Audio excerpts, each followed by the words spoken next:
Hello everyone, જય શ્રી કૃષ્ણ. મારી channel પર તમારું સ્વાગત છે. આજે આપણે ચિકનની બિરયાની બનાવવાના છે. તેના માટે મેં અહીંયા 800 ગ્રામ ચિકન લીધી છે. તમે જોઈ શકો છો. એનામાં આપણે આ મસ્તી દહીં નાખવાના છે 200 ગ્રામ. પછી સ્પાઇસીનો મટન ચિકન મસાલો નાખવાના છે. પછી બટર ચિકન મસાલો નાખવાના છે ને બિરયાની મસાલો નાખવાના છે ને લીલો મસાલો નાખવાના છે ને અહીં આપણે આ 500 ગ્રામ બિરયાનીના ચોખા લીધા છે. અહીંયા જોઈ શકીએ છીએ. હવે આપણે આ ચિકનને મેરિનેટ કરવાના છે. કમસે કમ આપણે મિનિમમ 4 થી 5 કલાક આ મેરિનેટ કરી રાખીશું. હવે આપણે એમાં બટર ચિકનનો મસાલો નાખવાના છે. આ મેં અહીંયા ઉમેરી દીધું. અહીંયા હવે આપણે 200 ગ્રામ દહીં ઉમેરવાના છે. એના પછી આપણે અહીંયા લીલો મસાલો ઉમેરીશું.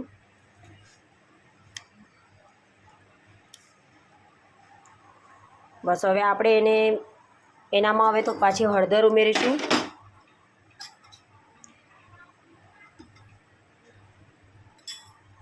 બસ આટલું ઉમેરીને આપણે હવે મિક્સ કરીને પછી મેરિનેટ કરી રાખીશું. તમે જોઈ શકો છો આવી રીતના મેં હવે બધા મસાલા નાખીને મિક્સ કરી દીધું છે. હવે આપણે આ ચિકનને મેરિનેટ કરી દીધી છે. હવે તમારે 4 થી 5 કલાક ફ્રીજમાં મૂકી દેવાની છું. પછી આપણે બિરયાની બનાવીશું. જોઈ શકો છો ચિકનની ગ્રેવી માટે આપણે અહીંયા 5 કાંદા લીધા છે, એ મોડીને રાખ્યા છે ને અહીંયા 4 ટામેટાં લીધા છે. હવે આપણે એને ફ્રાય કરીશું. આપણે અહીંયા જોઈ શકીએ છીએ એક પાટિયું લીધું છે. પાટિયામાં તેલ ગરમ કરવા મૂકી દીધું છે. હવે આપણે આમાં કાંદા અને ટામેટાં ફ્રાય કરવાના છે ને પછી આપણે એને ચિકનની ગ્રેવીમાં નાખીશું, ફ્રાય કરેલા કાંદા ટામેટાને. આપણે અહીંયા જોઈ શકીએ છીએ હવે કાંદા આપણા ઓલમોસ્ટ ફ્રાય થઈ ગયા છે. હવે આપણે ટામેટાં ઉમેરીશું. ટામેટાં પણ ઉમેરી દીધા છે ને આવી રીતના તમારે કાંદા ટામેટાં થોડીક વાર થવા દેવાના છે.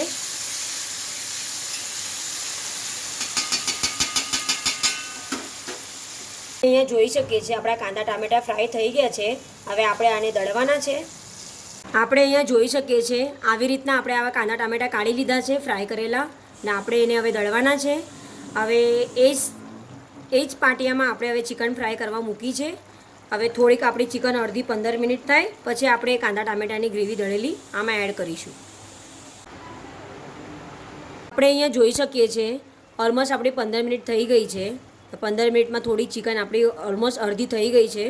હવે આપણે જે આ મિક્સર ગ્રાઇન્ડર જારમાં જે ગ્રેવી દળેલી હતી એ હવે આપણે આમાં એડ કરીશું. આવી રીતના તમારે એડ કરવાનું છે ને અડધો કલાક સુધી થવા દેવાની છે. આપણે અહીંયા જોઈ શકીએ છીએ બિરયાનીનો રાઈસ આપણે ઓલમોસ્ટ ઓસાઈને રાખેલો છે. આવી રીતના મેં 2 પાર્ટમાં રાખેલો છે. તો તમને ગમતો હશે તો તમે કલરિંગવાળા પણ કરી શકો છો. અહીંયા જોઈ શકીએ હવે આપણે જે રાઈસ ઓસાવેલો હતો જે બાસમતી રાઈસ તેને આપણે હવે 2 પાર્ટમાં કલર કરવાના છે. એક પાર્ટમાં મેં યલો કલર એડ કરું છું, થોડોક જ સ્લાઇસ એડ કરું છું અને બીજા પાર્ટમાં મેં રેડ કલર એડ કરું છું.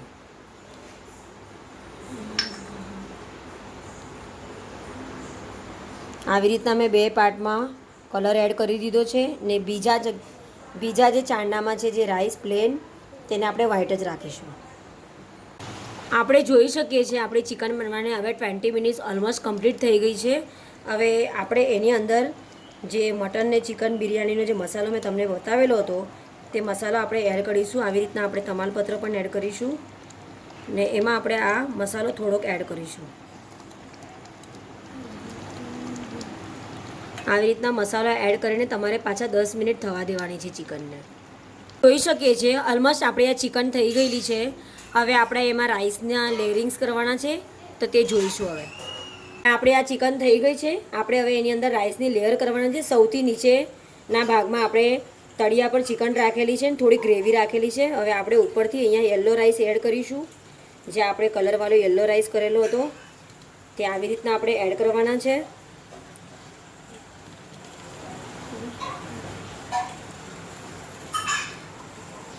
તમારે બિરયાનીમાં એક વાતનું ધ્યાન રાખવાનું છે કે એમાં તમે તળેલા કાંદા પણ ઉમેરી શકો છો, પણ અહીંયા હું તળેલા કાંદા નથી એડ કર્યા. તો તમારે તળેલા કાંદા ભાવતા હશે તો તમે તળેલા કાંદા પણ એડ કરી શકો છો. આ મારી ઓલમોસ્ટ એક લેયર કમ્પ્લીટ થઈ ગઈ. હવે એની ઉપર હું બીજી લેયર નાખું છું. જોઈ શકીએ છીએ બીજી લેયરમાં આપણે હવે આવી રીતના ચિકનને થોડી ગ્રેવી ઉમેરી દીધી છે. હવે એની ઉપર આપણે આ રેડવાળો રાઈસ ઉમેરવાના છે જે આપણે થોડો રેડ કલરનો કરેલો હતો તે રાઈસ આવી રીતના આપણે ઉમેરીશું. સેકન્ડ લેયર પણ આપણું કમ્પ્લીટ થઈ ગયું છે. હવે સૌથી લાસ્ટમાં આપણે આ જે આપણે થર્ડ લેયરની જે ચિકન હતી તે આપણે ઉમેરી દઈશું. આવી રીતના, ને એવી રીતના તમારે ગ્રેવી આવી રીતના સેટ કરવાની છે આમાં, ને આવી રીતના તમારે ચિકનના પીસ પણ મૂકવાના છે. આપણે લાસ્ટ લેયર એમાં ડેકોરેશન કરવાના છે. હવે ઉપરથી આપણે વ્હાઈટ રાઈસ ઉમેરીશું.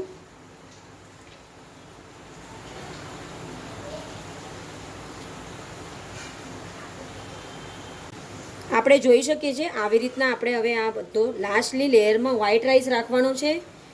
ને તમને ગમતું હશે તો તમે એમાં પુદીનો પણ એડ કરી શકો છો અને કોથમીર પણ એડ કરી શકો છો. તમને જે ભાવતું છે તેવી રીતના તમે એડ કરી શકો છો. આવી રીતના મેં ઓલમોસ્ટ બધા લેયર કમ્પ્લીટ કરી દીધા છે. 3 લેયર આપણે કર્યા છે. હવે આપણે એને થોડીક વાર માટે ધૂપ આપવાના છે બિરયાનીને. જોઈ શકીએ છીએ આવી રીતના આપણે આ પાટિયામાં ધૂપ આપેલું છે. થોડીક વાર પછી આપણે ખોલીશું, આપણી આ બિરયાની બની ગયેલી હશે. જોઈ શકીએ આપણે કે બિરયાની થઈ ગઈ છે અને ધૂપ આપી દીધું છે. હવે આપણે ખોલીને જોવાનું છે કે આપણી બિરયાની કેવી બની છે. જો તમે જોઈ શકો છો આવી રીતના વાપ બહાર નીકળે છે. આપણી ઓલમોસ્ટ બિરયાની બની ગઈ છે. આપણે જોઈ શકીએ છીએ આજને આપણે આ બિરયાની ઓલમોસ્ટ બની ગઈ છે. આવી રીતના તમારે બિરયાનીની ઉપર તમે કોરિએન્ડર પર એડ કરી શકો છો. ને આજની મારી આ રેસીપી તમને બધાને ગમી હશે તો પ્લીઝ લાઇક, શેર, સબસ્ક્રાઈબ જરૂર કરજો. Good bye.